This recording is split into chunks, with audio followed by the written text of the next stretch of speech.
नेकी एडी त कबूल करे छॾी आहे। हाणे हिननि अखियुनि सां अल्लाह जन्नत में महल ॾेखारींदई, पर शर्त आहे त मोहम्मद करीम जो गुलाम थी कलमो पढ़। ओ अताउल्ला शाह, मां आख़िरी टाइम ते हिन ज़ुबान सां हिन अखियुनि सां जन्नत जे महल जो दीदार भी कयो। हिन अखियुनि सां हिन रमज़ान जे एतराम जे सदके हिन ज़ुबान सां अशहदु अल्लाह इलाहा इल्लल्लाह व अशहदु अन्न मुहम्मदर रसूलुल्लाह जा तराना गाए पोइ मरी वियो आहे। मां चवंदो आहियां होशियारी कयो, जिन मुस्लमाननि खे हिन महीने जो एतराम न आहे मतां कलमो ई नसीब न थिए। जेकॾहिं अहिड़ा बीमार आहिनि रोज़ो नथा रही सघनि त पोइ एतराम कनि, चोरी वञी लिकी खाइनि। अल्लाह अकबर। ॻाल्हि हले पई हज़रत अली साईं जी। हज़रत अली उल मुर्तज़ा जो वरी ॿिए ॾींहं जो मंज़र आयो। अञा विच में हिकिड़ी ॿी ॻाल्हि बि हुई। हैदरे करार काइनात जे नबी लोलाक जे सरदार वटि काफ़र बि महिमान थियण ईंदा हुआ। मुझे साईं वटि हिकिड़ो काफ़र आयो, मूंखे मानी खाराए। मदीने जे मीर खे ख़बर हुई अॼु टियों ॾींहुं आहे, अॼु मुंहिंजे घर में बि हज़रत आयशा जे हुजरे में बाहि न भरी आहे। मुंहिंजा घर वारा बुख ते आहिनि, मुंहिंजा अज़वाज मुतहरात वटि मानी कोन्हे। अॼु मां नबीअ वटि महिमान थी आयो आहे, मां महिमान खे मानी काथों खारायां। साईं जन जी मजलिस में उहो काफ़र महिमान वेठो आहे। साईं जन उथी बि ऐलान कयो, सहाबियो आहे को शख्स जेको उथी बीहे, आहे उहो को मुंहिंजो सहाबी जेको उथी बीहे, मुंहिंजे हिन मोहम्मद करीम मुस्तफ़ा करीम जे महिमान खे मानी खाराए। उन महल अजीब मौक़ियो हो, सहाबा कराम बि उहे वेठा हा जिन पंहिंजे घरनि जो सॼो माल अल्लाह जे नाले ते, अल्लाह जे रसूल जे नाले ते कुर्बान करे छॾियो हो। सहाबा पाण बुख ते वेठा हा, हालांकि सिद्दीक़ अकबर भी वेठो हो, फारूक आज़म भी उन मजलिस में वेठो हो, सैयदना उस्मान ज़ुन्नूरैन भी वेठो हो, हैदर करार भी वेठो हो। साईं वरी ऐलान कयो, आहे को जेको मुझे न मेहमान के मानी खाराए, आहे को मुजाहिद जेको मुझे मेहमान के मानी खाराए। साईं जन 3 दफ़ा ऐलान कयो, कोई भी न उथियो त मुझे साईं फरमायो, बिलाल लब्बैक या रसूल अल्लाह। बिलाल हेॾे आ, मुंहिंजूं 9 घरवारियूं यारनि घरवारियुनि जे हुजरनि ॾे वञो, हर हिक घरवारीअ जे दरवाज़े जे ॿाहिरों ऐलान त करे, आहे ऐलान कर त मुहम्मद रसूलुल्लाह जो गुलाम आयो वा, नबी साईं वटि हिकिड़ो महिमान आयो वा। ओ नबीअ जूं घरवारियूं अथव को मानीअ जो टुकर त ॾियो, मानी आहे त हुज़ूर जे महिमान खे खारायूं। बिलाल साईं वयो, बीबी सलमा जे दरवाजे ते उन को जवाब मिलियो। बीबी उम्मे सलमा थी चवे, बिलाल अॼु 3 ॾींहं थी विया आहिनि, असां पाण बुख ते आहियूं। मुंहिंजे साईं खे, मुंहिंजे घोट खे, महबूब करीम खे चओ त अम्मा सलमा जे हुजरे में कुझु बि न आहे। वरी वियो ॿिए दरवाज़े ते, अम्मा हफ्सा मुसलमाननि जी रूहानी अमर, सोणे उमर जी न्याणी हफ्सा नबीअ जे दर ते महिमान आयो आहे, को मानी त ॾियो। अम्मा हफ्सा थी चए, बिलाल असां पाण बुख ते आहियूं, कुझु बि न आहे। वरी 3 घरवारी उम्मे हबीबा जे हुजरे ते आयो, उतों बि जवाब मिलियो। 4थी घरवारी, 5हीं घरवारी, 6हीं घरवारी फरमाए, मां 9 घरवारियुनि जे हुजरनि ते वयमि, जातो वयमि मूंखे जवाब मिलियो त बिलाल पाणीअ खां सवा कुझु बि न आहे। आख़िर मां अम्मा आयशा उन हुजरे जे दरवाज़े ते आयमि जंहिं हुजरे में अल्लाह जो क़ुरान लहंदो,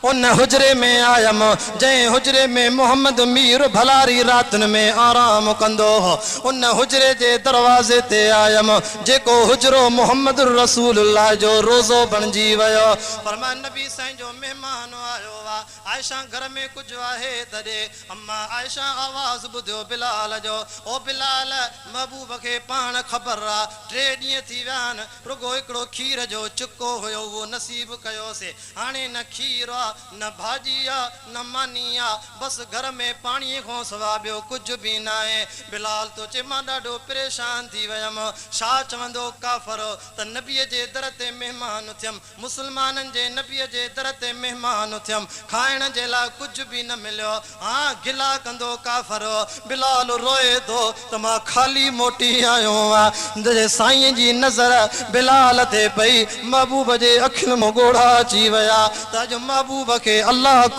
कुछ भी ना है जो इन गुलाम खे खाराए इन काफ़र खे खाराए हालांकि रब त ईअं चयो ओ सोहणा तूं चवे त मां मके जो उहद जबल भी सोनो करे ॾियां ओ सोहणा पर साईं ईअं न चयो साईं मां मोहम्मद नबीअ खे मिस्कीन कजाए अल्लाह मांखे दुनिया में जियारे त मिस्कीननि सां जियार अल्लाह मारे त मिस्कीननि सां मार अल्लाह मशर जे मैदान में ओ जे सिफ़ में उथारे त मिस्कीननि जी जमात में उथार जा अल्लाह अकबर साईं जन परेशान गुलाम काफ़र ॾिसे थो त मानी त काॾो नथी मिले यारनि घर वारनि खां जवाब मिलियो आहे मुंहिंजे साईं फरमायो गुलाम हेॾे आहे भला मुंहिंजी न्याणी फातिमत ज़हरा जे दरवाज़े ते वञो मतां उतां के महिमान जे लाइ मानीअ जो गभो मिले खणी आ अल्लाह काफ़र बि इन मंज़र खे ॾिसे पियो हज़रत अली साईं तो फरमाए जॾहिं मां पंहिंजी कननि सां इहे लफ़्ज़ ॿुधा त हाणे बिलाल मुंहिंजे दर ते वञे थो मूंखे त ख़बर हुई त अलीअ जा बच्चा हसन हुसैन बुख ते आहिनि मां अली पाण बुख ते आहियां ख़ातून जन्नत नबीअ जी न्याणी मुसलमाननि जी कलमे वारनि जी जन्नत सरदार अम्मा खातून जन्नत पाण बुख ते आ अली तो चे मां सोचां तो मां चवां पियो साईं खे चवां साईं बिलाल खे नो मोकिल अलीअ जे घर कुछ भी ना आहे पर मां पोचां न मुस्तफ़ा मुंहिंजे दर ते मोकिले पक्का त मुंहिंजे दर तो बिलाल खाली न ईंदो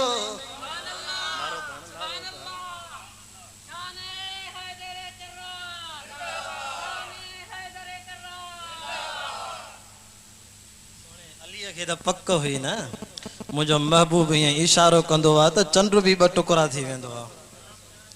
सोणे अलीअ खे त ख़बर हुई न त हे उहो महबूब आहे जॾहिं मुंहिंजी झोलीअ में निंड पियो हो टेपारी जी नमाज़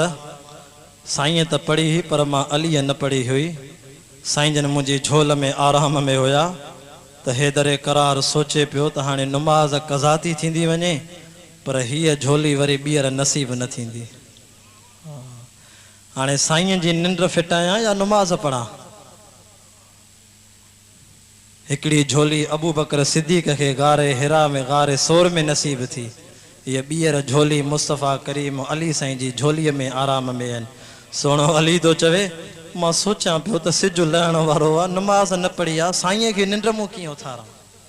जंहिं ज़ात खे मेराज जी राति नमाज़ जो तोहफ़ो मिलियो आहे उहा ज़ात अलीअ जी झोल में आराम में आहे चङो भला इन में का रब जी हिकमत आहे साईं खे नथो उथारियां एॾो सिज लथे जी आज़ान जो टाइम मिलियो अल्लाहु अकबर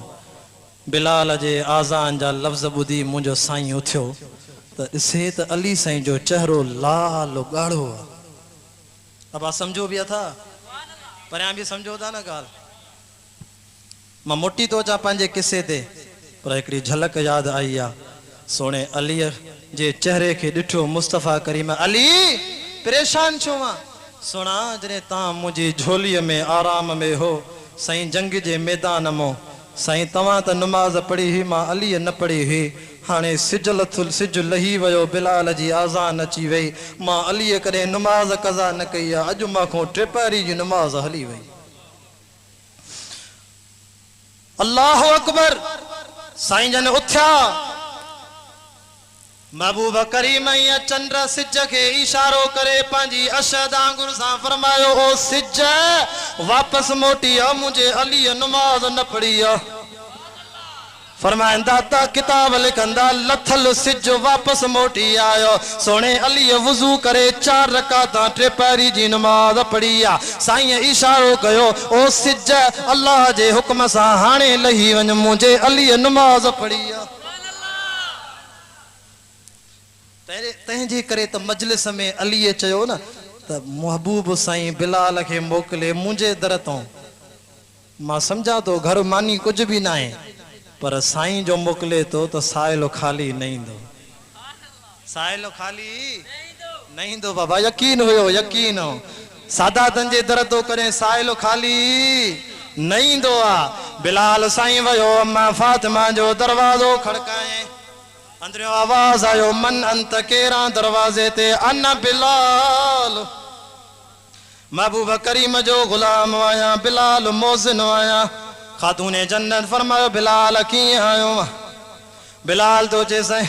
खातूने जन्नत बाबे तुझे मोहम्मदुर रसूलुल्लाह मोकिलियो आ उन वटि हिकिड़ो काफ़र गुलाम आयो साईं वजे घर में कुछ भी ना है मेहमान नवाजी करनी आ यारन हुजरन मुबारकन मो जवाब मिलियो आ सब सहाबा बुख ते आइन त साईं मोकिलियो त मुंहिंजी न्याणीअ जे दरवाजे तो मेहमान जी मानी वठी आ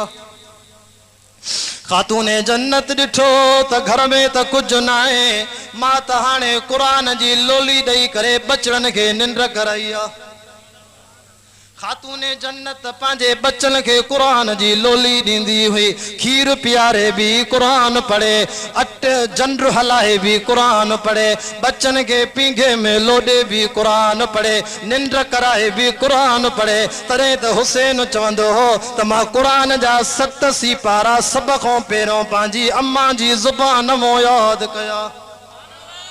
हाँ वह खातूने जन्नत डिठे त घर में कुछ भी ना है पर बाबे जो मेहमान आ खाली किए मोटाया रोई करे खातूने जन्नत पांजी चादर मुबारक अल्लाह थी या ये दरवाजे को सटे करे चवे थी बिलाल ये मुंजी चादर थी के यहूदी जे दुकान ते ये गिरवी रखियूं अच जाए पोइ न चादर जे एवज़ में अटो वठिया मदीने जी बाजार मो भाजी वठी त मां मानी पचाए पांजे बाबे जे मेहमान के खाराया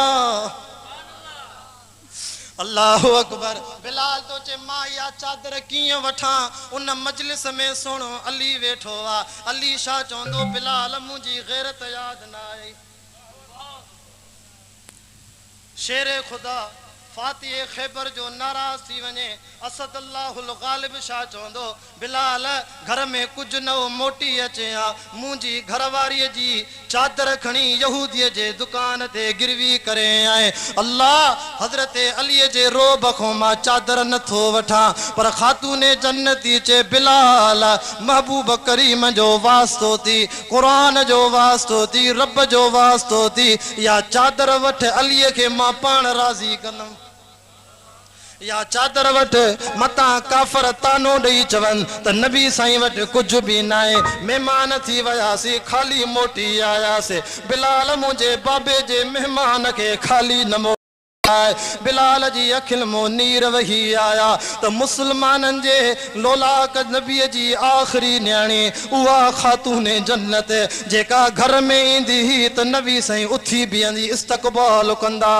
जेका सभिनी औरतुन जी जन्नत में सरदार थींदी अज उन जी चादर यहूदी जे दुकान ते वने थी बिलाल आयो ओ यहूदी ए चादर मुंजी गिरवी वठो असा वटि पैसो नाए माल ना है जरे पैसो थियो तो पैसा दई करे न अटे जा इन भाजी जा पो ये चादर वापस खणी वेंदा से यहूदी दिसे तो चादर जो दीदार करे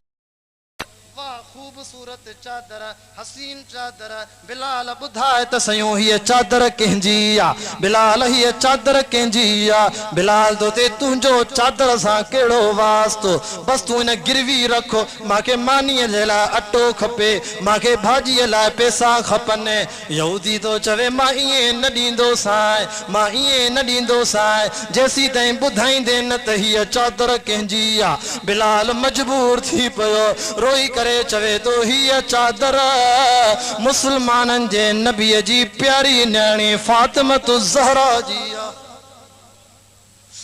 मां खातूने जन्नत जी ही चादर यहूदी चादर के दिसी वो यहूदी दुकानदार भी आम दुकानदार न हो तोरे तई इंजील जो हाफिज हो सुभान अल्लाह ता कर बाबा तोरे त इंजील जो हाफिज होयो बिलाल ये चादर वापस वठ खातून जन्नत के वनी दे हे अट्टो भी खणी वञ बोरी भरल हे भाॼीअ जा पैसा दिरहम मदीने जी बाज़ार मों हे अशरफियूं हे दिरहम खणी वञ इन सोने अलीअ जे घर वारनि खे मुंहिंजे तरफ़ां तोहफ़ो ॾे पर जॾहिं मानी तैयार थी वञे मुसलमाननि जे नबीअ जे महिमान ॾे खणी वञे त पोइ मूंखे बि गॾु वठियूं हलजांइ बिलाल तो चे शो तू छा भला उते सभिनी खे ॿुधाईंदे छा छे न बिलाल तू सम्झे ई नथो तोखे शो वठी वञा बाबा इहा ॻाल्हि सभिनी खे ॿुधाईंदे छा त चादर आई छे न इहा ॻाल्हि न आहे बिलाल मां तोरे त इंजील जो हाफ़िज़ आहियां उन आसमानी किताबनि में तव्हांजे क़ुरान खां बि अॻे अल्लाह तोरे त इंजील में लिखायो त आख़िरी नबी पैदा थींदो उन जी हिकिड़ी निशानी इहा हूंदी जो उन जे दरवाज़े ते हिकिड़ो काफ़िर महिमान थी ईंदो पर नबीअ जे यारनि हुजरनि में खाइण जे लाइ कुझु न हूंदो सहाबा कराम वटि कुझु न हूंदो आख़िर उन नबीअ जी न्याणीअ जे दरवाज़े तो उन महिमान जी मानी वठण वेंदा उन वटि बि कुझु न हूंदो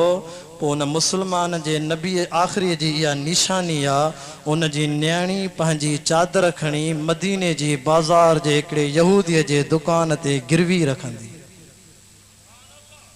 सुभान अल्लाह तकर बाबा सुभान अल्लाह सो बिलाल मां सोचींदो हुयमि त हे मुसलमाननि जो नबी इन जी इहा निशानी कॾहिं ज़ाहिर थींदी अॼु उहा निशानी ज़ाहिर थी वई इहो इंजील तौरेत में जेको इहो वाक़ियो लिखल आहे उहो यहूदीअ जो महिमान थी आयो आहे उहा चादर मुंहिंजे दरवाज़े ते आई आहे मां ई सोचींदो हुउमि दुकान बि मुंहिंजो बिलाल हाणे जल्दी कर मानी तैयार कराए देर न कर मता मूंखे मौत अची वञे मां अहिड़े नबीअ ते कलमो पढ़ी मुरीद था जॾहिं मानी आई आहे खातून जन्नत तैयार कई आहे चादर बि वापसि आई आहे अल्लाह रब बि त ॾिसंदो आहे त सखी कीअं सखावत कंदा आहिनि त मां रब उन्हनि खे वधाए ॾींदो आहे मानी तैयार थी आई साईं जे महिमान काफ़र मानी खाधी यहूदी अची करे साईं खे चयो अल्लाह सोना तुंहिंजी हिकिड़ी निशानी अॼु नज़र आई आहे मां तव्हांखे सचो न मञींदो हुयमि तोरे त इंजील में हीअ निशानी अॼु ज़ाहिर थी आहे साईं हथड़ो मुबारक ओरे कर मांखे कलमो पढ़ाए त तुंहिंजो गुलाम थिया जॾहिं काफ़र जंहिं महिमान थी मानी खाधी उन पंहिंजे यहूदीअ खे चयो तोखे वास्तो थो ॾियां इंजील जो तोखे वास्तो थो ॾियां तौरेत जो तूं हाफ़िज़ आहीं सची ॿुधाए त इहा निशानी आहे जे मां पंहिंजे रब जी ज़ात जो कसम थो खणा मांखे कसम मां ईसा नबीअ जो मांखे कसम मां मूसा नबीअ जो इहा ॻाल्हि असांजे किताबनि में लिखल आहे जे पोइ उहो महिमान मां थी आयो मां हाणे रुगो तू न मुसलमान थींदे पर सोना मांखे भी जन्नत जो गुलाम बणाए अल्लाह अकबर खातून जन्नत जी मानी पचाइण जे सदके यहूदीअ जो दुकान वारा यहूदीअ जो घर त मुसलमान थी वियो पर जेको महिमान थी आयो जंहिं अलीअ जे घर जी मानीअ जा दाणा खाधा त उहो घर भी मुसलमान थी असांखे उहो नबी मिलियो आहे जेको मोहम्मद भी अहमद भी जंहिंजे लाइ शाइर हीअं चवंदो आहे मुंहिंजे महबूब मोहम्मद खे ॾिठो जन हिकु वार तड़पंदो सोई सॼे त उमिरि सारी आहे मुझे महबूब मोहम्मद के ॾिठो जन हिकु वार तड़पंदो सोई सजण लए त उमिरि सारी कोई कलीमुल्ला त कोई सफ़ीउल्ला पर ज़ात सभिनी में सजण मोहम्मद तुंहिंजी त भलारी मुझे महबूब जे मुल्क मदीने जहिड़ो मुझे महबूब जे मुल्क मदीने जहिड़ो मट न ॿियो मुल्क तोड़े दुनिया तसारी तॾहिं त चवण वारे चयो न सबसे पहले मशीयत के अनवार से नक्श रूवे मोहम्मद बनाया गया। सफ़ा वठजी विया हो, सफ़ा थकजी पिया तां जो भी डो ना है, मां भी 12:30 करे छॾिया न, सफ़ा वठजी आ, बस मां उकलाया तो।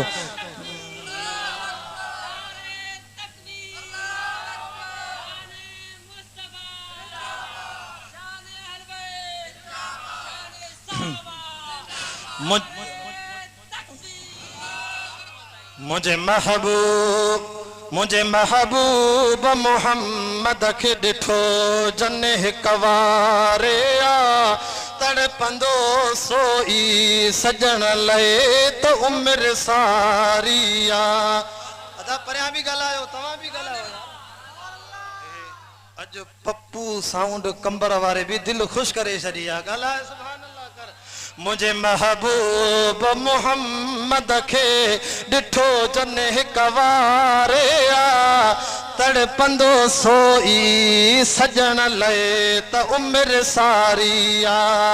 अल्लाह किरोड़े रहमतूं करे तव्हांजे ॻोठ वारनि ते अहिड़ो प्रोग्राम रखायो आहे, हिन क़ुरान जी अज़मत जो प्रोग्राम। रब जंहिं चंदो ॾिनो आहे, जंहिं ख़ैरात ॾिनी आहे, अल्लाह क़बूल कजांइ। असांजे प्यारे दोस्त ग़ुलाम हुसैन जी महिनत बि क़बूल कजांइ, ऐं असांजे बाबे जे दोस्त खां वठी पुराणो दोस्त उस्ताद मेहराब जी महिनत बि क़बूल कजांइ। अल्लाह अॼु सड़ण वारा सड़ी विया, जलण वारा जली विया, पर क़ुरान वारा ठरी विया। मुझे महबूब मोहम्मद खे ॾिठो जन हिक वारे आ, तड़पंदो सोई सजण लए त उमिरि सारी आ। मतां चवे त सैयद रुगो बेत पढ़ी वियो, क़ुरान त पढ़े कोन। अच तोखे ॿुधायां केरु मोहम्मद जंहिंजे लाइ क़ुरान चवंदो आहे वज़्ज़ुहा वल्लैल इज़ा सजा जे चेहरे वारो नबी, जंहिंजे ज़ुल्फनि जे लाइ क़ुरान थो फरमाए वल्लैल इज़ा यग़शा। अल्लाहु अकबर। जंहिंजी ज़ुबान जे लाइ क़ुरान थो फरमाए ला तुहर्रिक बिही लिसानक लिताजल बिही इन अलैना जमअहू व क़ुरआन। चो न सुभान अल्लाह। अॼु मूंखे चवनि न साईं मोहम्मद करीम जी सीरत तोखे ॿुधायां। अलीअ जो शान त ॿुधई, रमज़ान जो शान त ॿुधई, आख़िरी झलक मदीने जे मीर जी ॿुधायां, जंहिंजे लाइ सॼो क़ुरान भरियो पियो आहे। मतां चवे ओ क़ुरान तूं ॿुधाए, मां हिन क़ुरान खे थो चवां क़ुरान तूं ॿुधाए त नबी साईं जो शान कहिड़ो आहे। त क़ुरान जा लफ़्ज़ लफ़्ज़ ॻाल्हाइनि था, क़ुरान जा अखर अखर ॻाल्हाइनि था। क़ुरान थो चए ओ सैयद माखों पोइ पुछा करे, अव्वल हिन क़ुरान जे क़ाइदे खां पुछा कर, इहो बि मोहम्मद जो शान ॿुधाईंदो आहे। जागियल आयो त ॿुधायां, न त क़ुरान जो शान वरी ईंदड़ रमज़ान ॿुधायां। सलाह त पढ़ो भला भला। मूंखे बि 1.5 कलाक थी वियो आहे।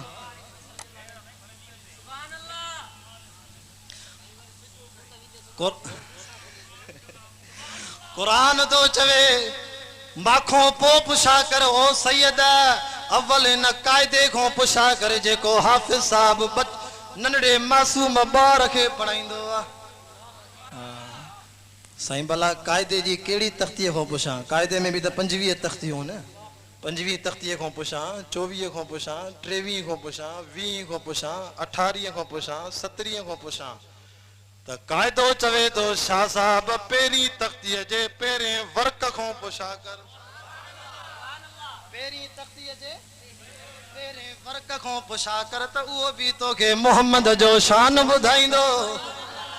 भला ॿुधाए त सयो क़ाइदे जी पहिरीं तख़्तीअ जा पहिरियां अखर अलिफ वा बाए ताए साए जीम वा। अलिफ तो चवे त अल्लाह जो दिलबर नबी अची वियो।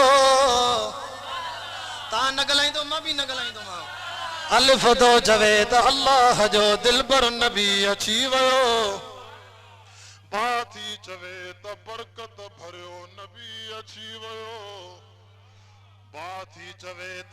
सहारन जो सहारो अची वियो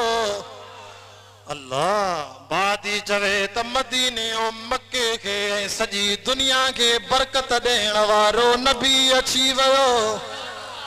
ता थी चवे त ताजदारे मदीना मुस्तफ़ा अची वियो नंढड़ी सा थी चवे हिन उम्मत जा सवाब वधाए